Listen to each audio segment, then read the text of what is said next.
Good morning. So as Tom referenced, this Thursday, there are 6 of us that are leaving for Uganda.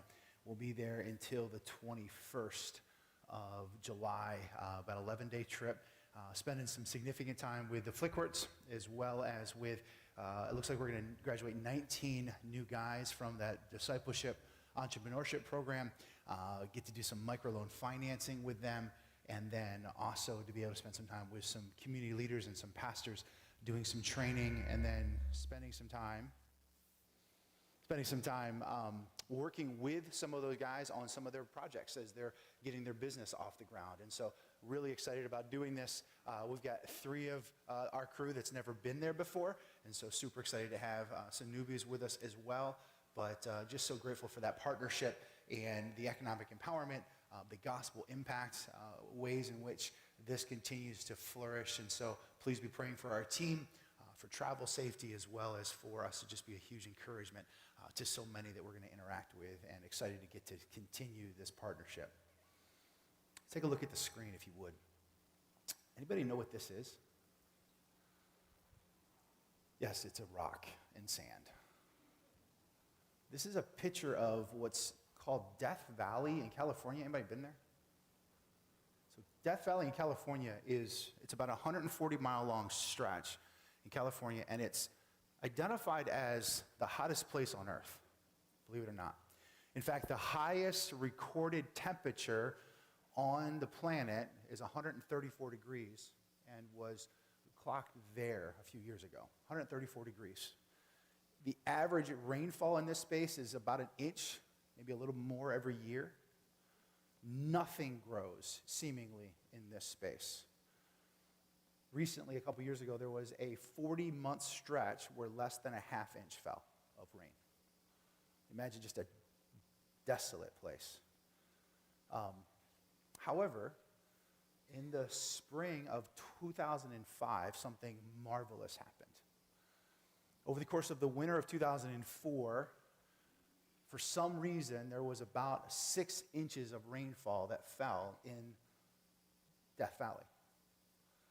And in the spring, as kind of the land absorbed that rain, something really unexpected happened, and that entire stretch, the floor of Death Valley, was completely carpeted with wildflowers.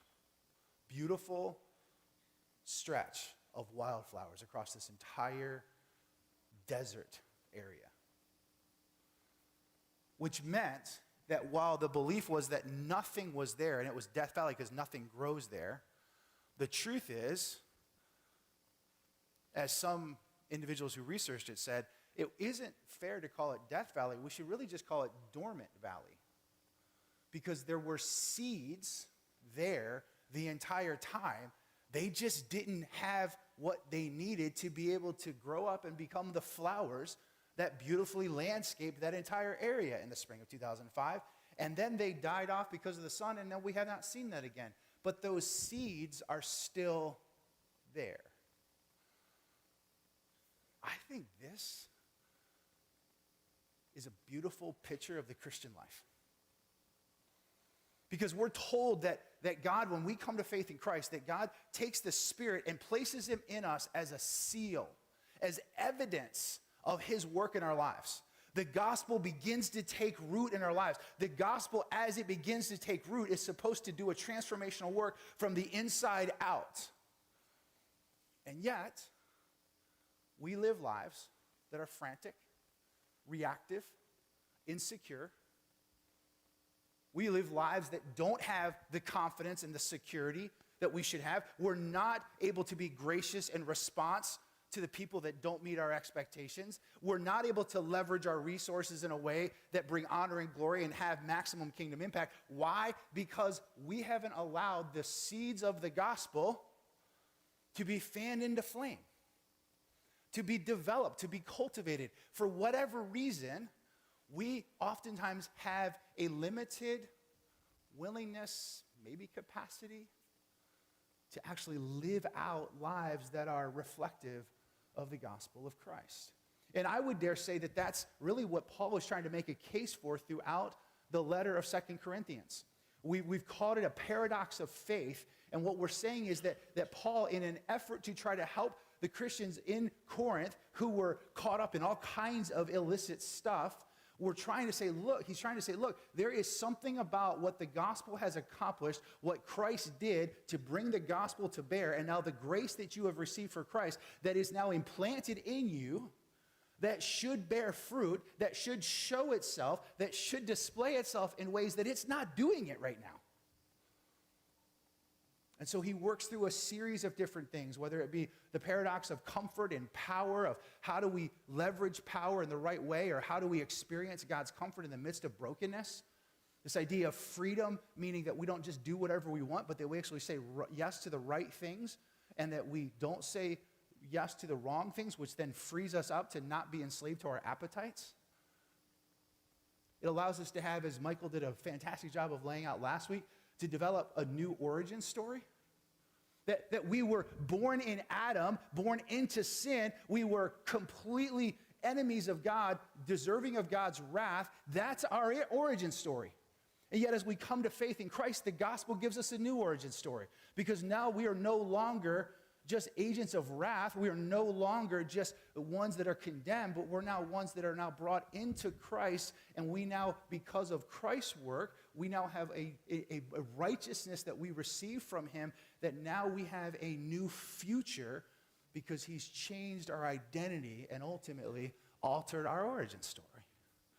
That's the reality of the gospel. And yet, so often, much like the Corinthians, we don't live that out. We are walking around as dormant individuals, living in survival mode, without the confidence and the security, without the hope, without the ability to walk in grace, without the ability to not be caught up in the reactive nature of the politics of our day. And we get caught up in so much of it because we've not allowed the gospel to actually do what the gospel is designed to do. And so today, I get to tackle what at one time in my pastoral ministry was one of the least appreciated and most often terrifying subjects for me, that became over the last several years one of my favorite things to talk about, and that's generosity. Because I truly believe this for two things. Number one, I think that altruistic generosity, which means generosity that doesn't look for something in return, is one of the greatest showcases of the gospel in society. I think when we are generous with our time, with our resources, with our relational dynamics, it is one of the most powerful ways to display the gospel. And number two, I think generosity has the power to both reveal and transform our hearts, which is why I love talking about it so much. And so we get to talk about generosity. Now let me go here. So I think we're going to start this with what I think are some of the most broken ways in which we think about generosity, and I'll end our time together focusing on a handful of things that I think are really what generosity should be about and how the gospel transforms our generosity. But let me start here. I think the first thing is this. Here's one of our greatest obstacles. We all suffer from what I would call the consumption assumption, meaning that we worked for it, we earned it, it's ours, therefore it's our resources to use however we think we should have the right to use them. It's mine to consume because I earned it. And here's, I just said this to somebody the other day. One of my favorite things about doing international work is this. It gives us perspective that we don't have any other way. Can I just say it this way? There are people that I've run into, and there are people that I've had the regular opportunity to interact with that will work harder than I'll ever work. They are far smarter than I will ever be. They will sacrifice more than I will ever sacrifice in this lifetime. And they will have access to 1/10 of what I have access to. Which means if it's about I earned it, it's mine to consume, I just don't have the right perspective. Because we don't understand that we have won the geographic lottery. And that we have rights and privileges that put us in a percentile of the world's economy that should force us to ask the simple question, God, why'd you place us here? And now what is our job to steward, and how do we do it well in a way that brings honor and glory to you? But instead, we suffer from the consumption assumption. I earned it, it's mine to consume, nobody gets to tell me otherwise. Number two, compared to most people, I don't have that much. Why? Because we watch TikTok too much. Because we're all over social media, because we watch what's going on and we say, oh, those people have so much more and those people have so much more. So compared to those people, I don't really have that much anyway. Okay. If you just run the numbers for 10 seconds on any kind of internet platform and just say, what percentage of the world's economy do I fit into? Every one of us in the room fit into the top 3%. Most of us are in the top 1%. I'm not greedy or materialistic compared to those people, because the goal is comparison. I don't have much money compared to those people, and I'm not greedy compared to those people. What I do with my money is private and up to me. Do you know that the Christian life is both corporate and personal, but it's never private? Do you know that when you came to faith in Christ, literally what you did was said, I no longer have the right to have a private life because I am brought into a community of faith and I am called to live within that community of faith, which means I have a personal faith and I have a corporate faith, but I don't get to have a private life anymore. Because I don't get to just operate in the shadows and do whatever I want to do because I've been brought into a family of God that doesn't give me the right to do that anymore. I got to be careful because there's so many places. All right, we'll stop. My relationship with money has nothing to do with my relationship with Jesus. You sure? Where my heart is, there will my treasure be? You sure your money and how you use your resources and how you think about generosity has nothing to do with your faith? When I make more money, I'll become more generous. Let me say two things to that. Number one, statistically, the more money people make, the less generous they become. First of all, that's just the way the stats play out. And number two, because generosity has never been about the amount, by definition, you don't become more generous because you have more to give. You oftentimes become less generous because you don't want to give as much anymore, or because you think you can give, but you give a lower percentage. But much more importantly, generosity is about sacrifice. Generosity is about first fruits of taking what I have and figuring out, God, I'm gonna support the things that break your heart and support the things that your heart rejoices over. I'm going to respond to those things regardless. I think we all suffer from an attribution fallacy, meaning that we attribute to the wrong thing, which is this. We attribute a lack of generosity to greed when the reality is that the reason why we have a lack of generosity is fear. We're not generous because we're greedy. We're not generous because we're afraid that we won't have enough for what we think we need. And then the last one is generosity is what we do with our disposable income. No, it's not. No, it's not. Generosity is what I do on the front end, not the back end. Generosity is what I carve out on the front end of saying, God, I want to be a part of the work that you're doing in a local church and in the community around me and in these arenas where clearly you want to accomplish something and I want to resource those things. What I do on the front end is what generosity is. What I do on the back end, that's just called extra. So we're getting into 2 Corinthians chapters 8 and 9, which is actually Paul's most vivid and I think biblically probably the most developed articulation of generosity in all of the scriptures. 2 Corinthians 8 and 9. And he just dives into it in the deepest places. And he wrestles with so much of what has become common misunderstandings around this. And he brings some corrective elements to it. But he's following up in 2 Corinthians 8 and 9, he's actually following up to how he ends his his second letter, because we have a second and fourth letter. So the first of the two letters that we have in the scriptures. In 1 Corinthians 16, it says this, that he's trying to invite them to participate in an offering that they're going to take to give to the Christians that are in Jerusalem who are struggling immensely with persecution, but specifically with famine. And a whole host of things that are going on there. And so he's trying to collect from the church's resources for that. And he says this, now about the collection for the Lord's people, again, going back to Jerusalem, do what I told the Galatian churches to do. On the first day of every week, each one of you should set aside a sum of money in keeping with your income, saving it up so that when I come, no collections will have to be made.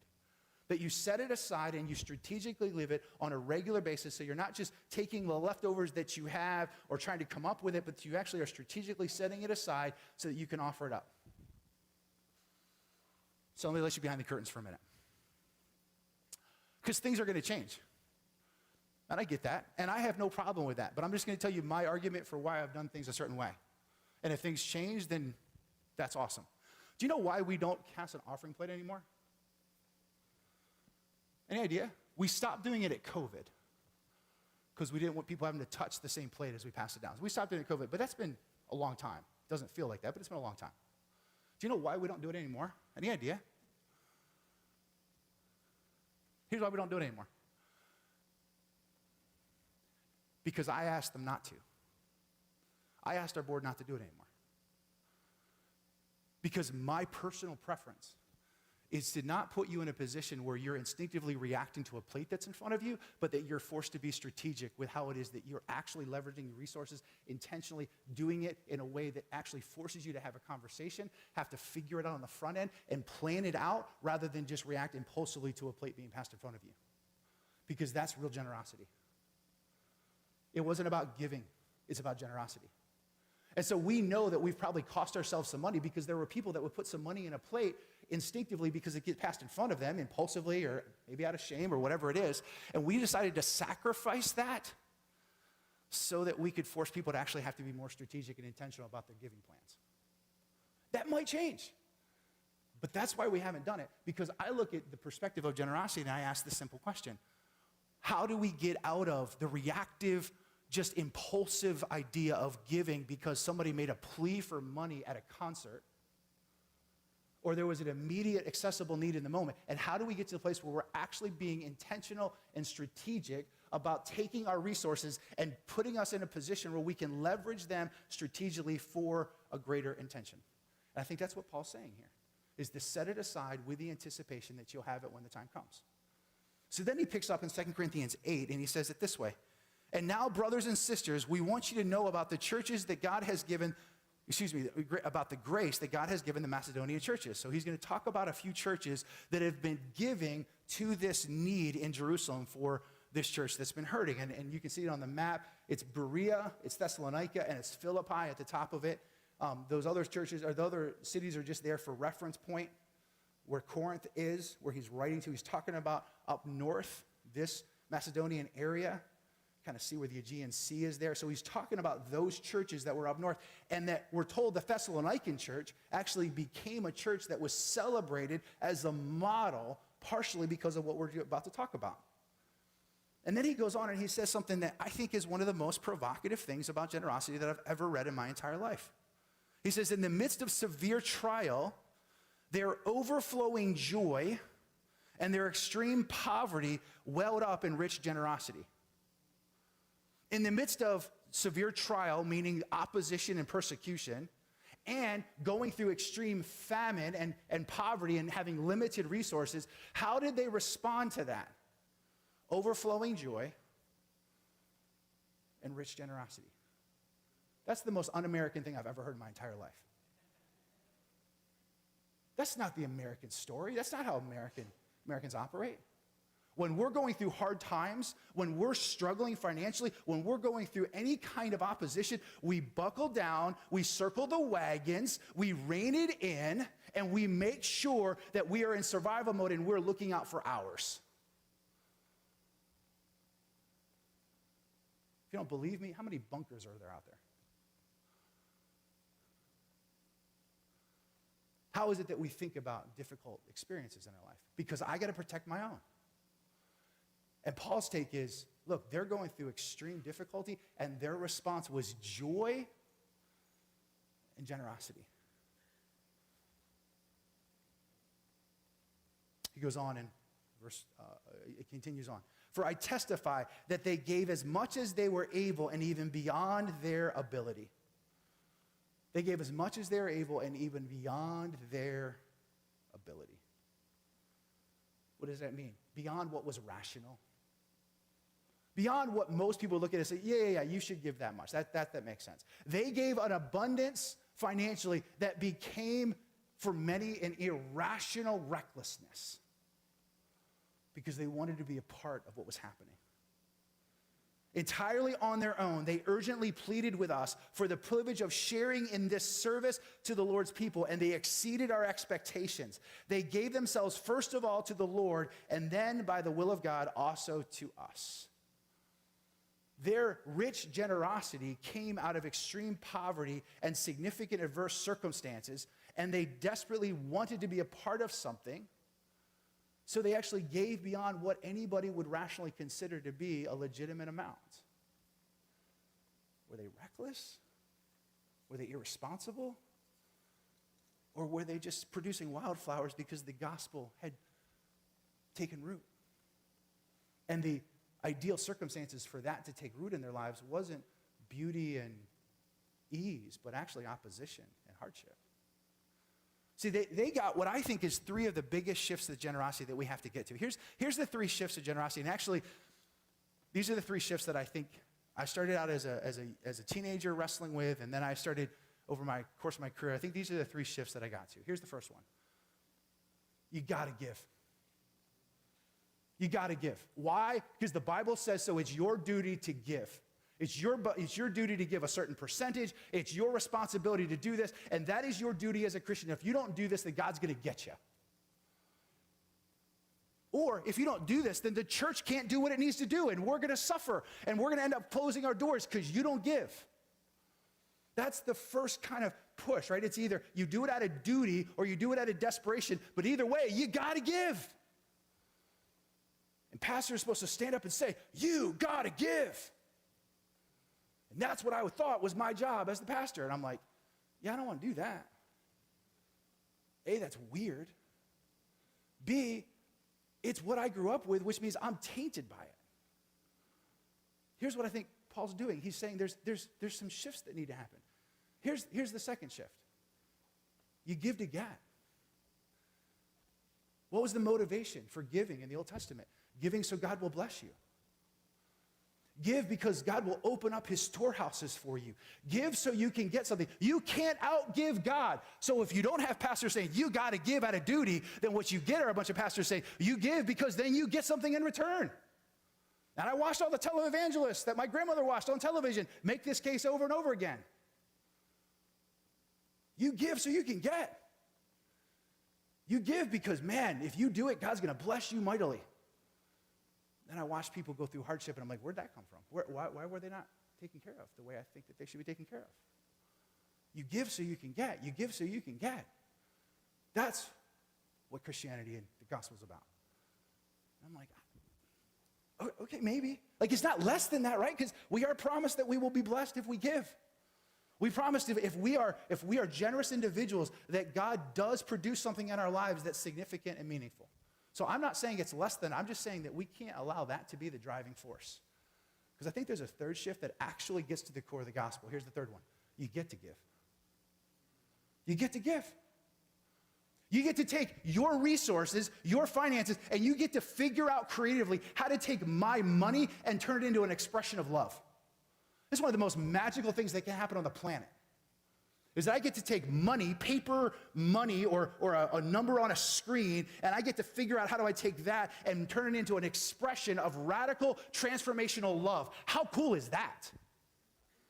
I get to become a co-laborer in the work that God is doing by coming alongside of ministries, by coming alongside of my local church, by coming alongside of agencies that are doing things that my heart breaks over, and I want to see them empowered and see them be able to go further, faster. So I get to pour resources into that and invest in that because I get to be a part of the work that God's doing to build his kingdom in this world. I get to give. And when that became what I think the gospel is designed to offer us, I'm into that. I'm good. Let's go. Let's figure this out.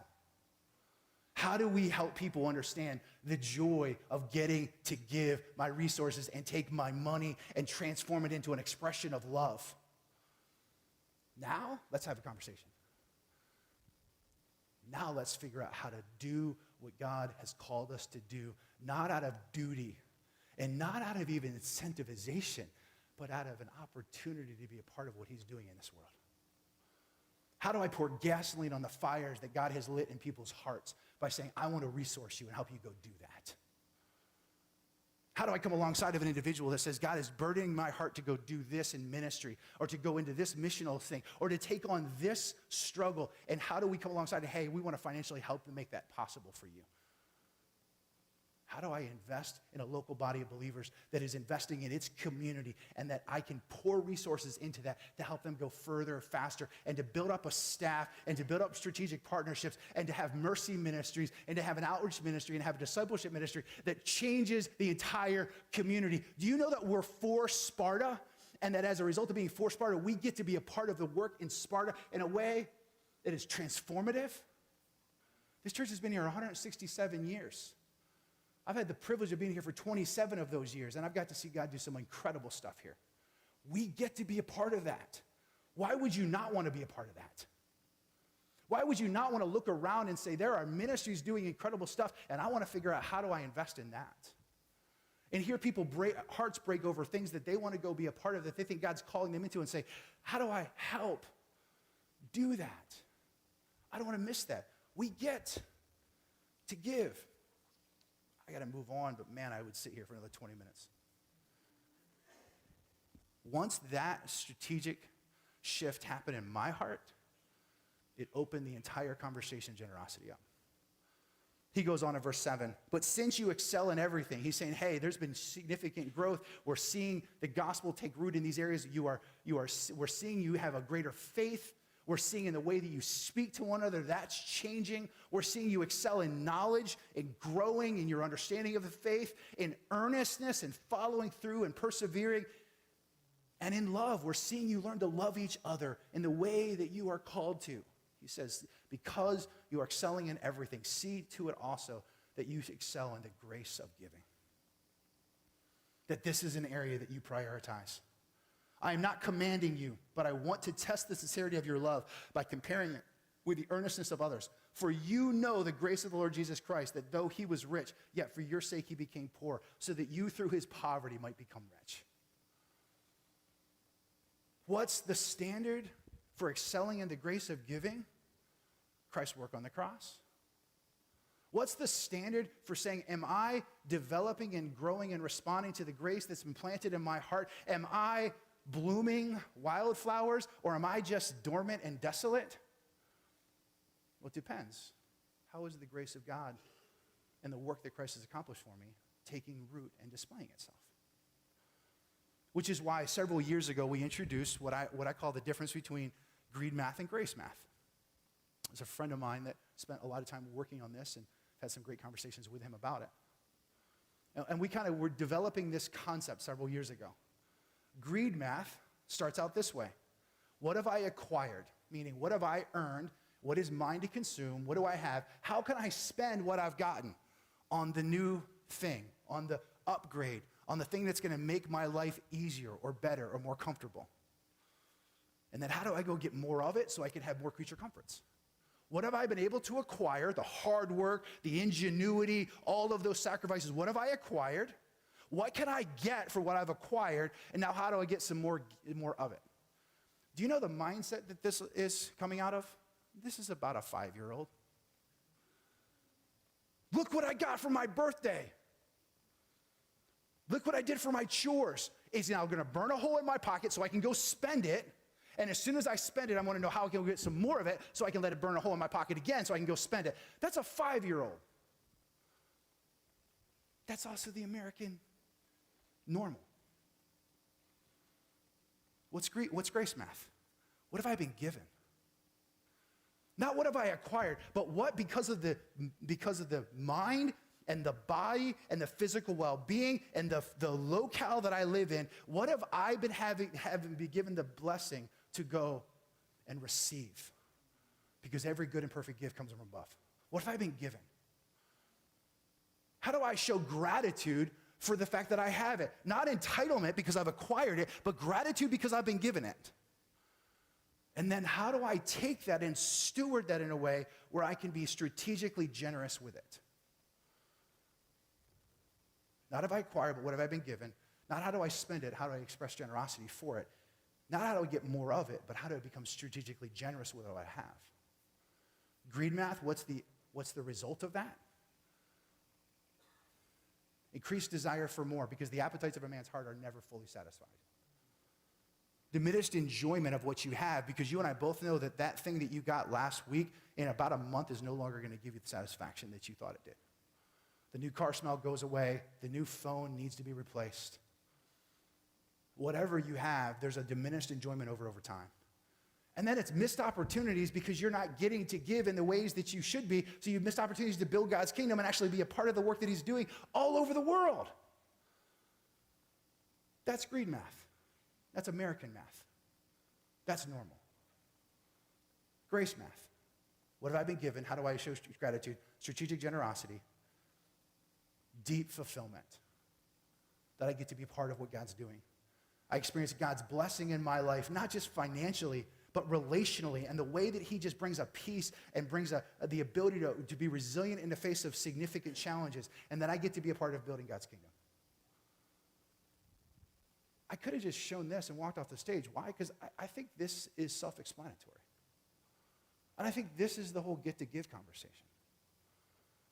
And it challenges the notion of what we have so normalized. So let me briefly highlight 6 ways in which I think that Paul is getting to when he's talking about how does the gospel begin to shape and form us. And so we're just going to call it gospel-driven generosity. Not generosity that's looking to promote oneself or to grandstand or make ourselves feel better about ourselves. Generosity that's gospel-driven, that's Christ's work-driven. The first one is that it's motivated by grace. Verse 1 of chapter 8, now, brothers and sisters, we want you to know about the grace that God has given the Macedonian churches. They urgently pleaded us for the privilege of sharing in his service. So we urged Titus, just as he had earlier made, verse 6, made a beginning, to bring also to completion the act of grace. He's connecting grace and generosity here. 9, verse 14, and in their prayers for you, their hearts will go out to you because of the surpassing grace God has given to you. It's motivated by grace, not by guilt, not what I can get. It's just motivated by grace because I understand what I've been offered. Number 2, it's enhanced, not diminished by difficult circumstances. I don't rein in my generosity because of difficult circumstances. It actually becomes I become more of a generous person in response to difficult circumstances. Do you know, I can quantify this for you socially. Social experiments have done this all the time. When you are the most depressed and you are the most anxious, what is one of the best things that you can do to work through that depression or anxiety? To become others focused. To become more generous. To figure out how to become altruistic on focusing on other people's needs and how to resource other people, it gets you out of that depression and anxiety in a way that very few things can. It's like God knew what he was doing when he designed us. How do you grow in the grace of giving? You just decide, I'm going to do it, and I'm going to trust that my emotions will eventually follow it. But we live in a culture that says, if I don't feel it, I won't do it. In fact, you can't expect me to do anything that my heart doesn't tell me to do. Except that your heart doesn't know what it wants. Your heart lies to you more than anything else. And the truth is that if I'm willing to, in the midst of difficult circumstances, invest myself, become more generous relationally, become more generous financially, it actually helps to pull me out of the darkness. Gospel-driven generosity is joyful and cheerful. For I know, chapter 9, verse 3, for I know your eagerness to help, and I have been boasting about it to the Macedonians, telling them that since last year you and Achaia were ready to give, and your enthusiasm had stirred most of them to action. It's contagious, by the way. Each of you should give, verse 7 of chapter 9, give what you have decided in your heart to give, not reluctantly or under compulsion, for God loves a cheerful giver. Cheerful and joyful. God is not glorified by my begrudging accommodation of his expectations. We know this relationally. When you ask for something from somebody, or you say, hey, here's what I need, and they go, I don't know, it's going to be really hard. I'll show up, but you got to understand what I'm sacrificing to do it. That begrudging accommodation, what is our response? That I don't want you to show up. That I don't want it from you. We all know that. We do it to God all the time. Yes, I'll do this if I have to. God's going, I'm not glorified by your begrudging accommodation. We know this about friendships. We know this about the bedroom. We know this about money. And yet we still operate that way. Number 4, only realized through sacrifice. True generosity is only realized when it's coming at a cost. I am not being generous if I'm just giving you what I have left over. I'm being generous when I have to make strategic decisions about what I can't do that I want to do because I'm choosing to give this direction. That's what he's saying to them. Your generosity grew because of the difficulty that you were experiencing. You gave as much as you're able, in fact, beyond your own ability. It's only realized through sacrifice. You can give as much as you want, but if you're not giving in a way that's sacrificial, it's not generosity. Because if you're not forced to make strategic decisions, then you're not being generous. The money can still be beneficial, but you're not being generous. It's an act of worship. I love this. Look at chapter 8, verse 5 and 9. They exceeded our expectations. They gave themselves, first of all, to the Lord, right? They asked, God, what do you want for us from this, in this? And then by the will of God, also to us. They gave themselves first to the Lord and then to the will of God. For you know the grace of the Lord Jesus Christ, that though he was rich, yet for your sake he became poor, so that through his poverty you might become rich. It became an act of worship for them. And then the sixth one, it's an undeniable evidence of love. Undeniable evidence of love. You can give and not love someone, but you cannot love someone and not give. You can give for lots of motivations and not love an individual. But if you truly love, you will give sacrificially. I'm not commanding you, but I want to test the sincerity of your love, chapter 1, Paul says. By comparing it with the earnestness of others. Therefore, show these men the proof of your love and the reason of our pride in you, so that the churches can see it. Gospel-driven generosity is motivated by grace, not guilt. It's enhanced, it's not diminished by difficult circumstances. It's joyful and cheerful. It's only realized through sacrifice. It's an act of worship. It's undeniable evidence of love. So here's what I want to land with, and we'll be done.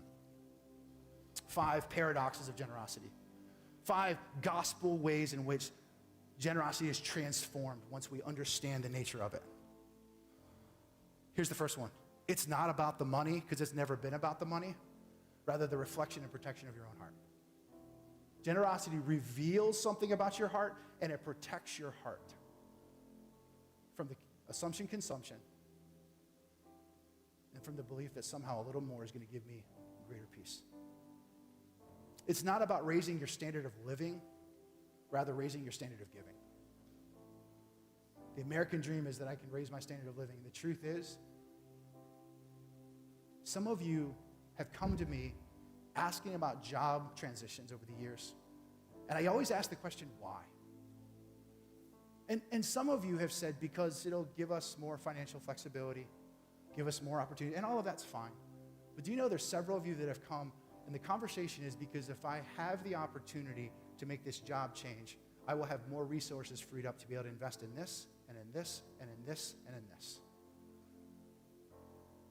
And I truly believe that when we look at it, rather than being about increasing our standard of living, but saying, how do we resource ourselves in a way that allows us to invest in the work of God around this world? God just blesses that. He just shows up in unique ways.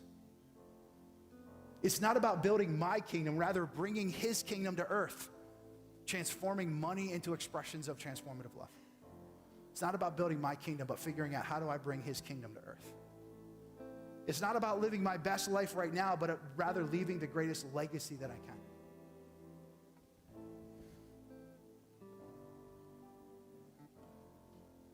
There are people in this room right now, and there are many funerals that I've had the privilege to do over the years of individuals who understood multi-generational impact when it came to giving to a local church.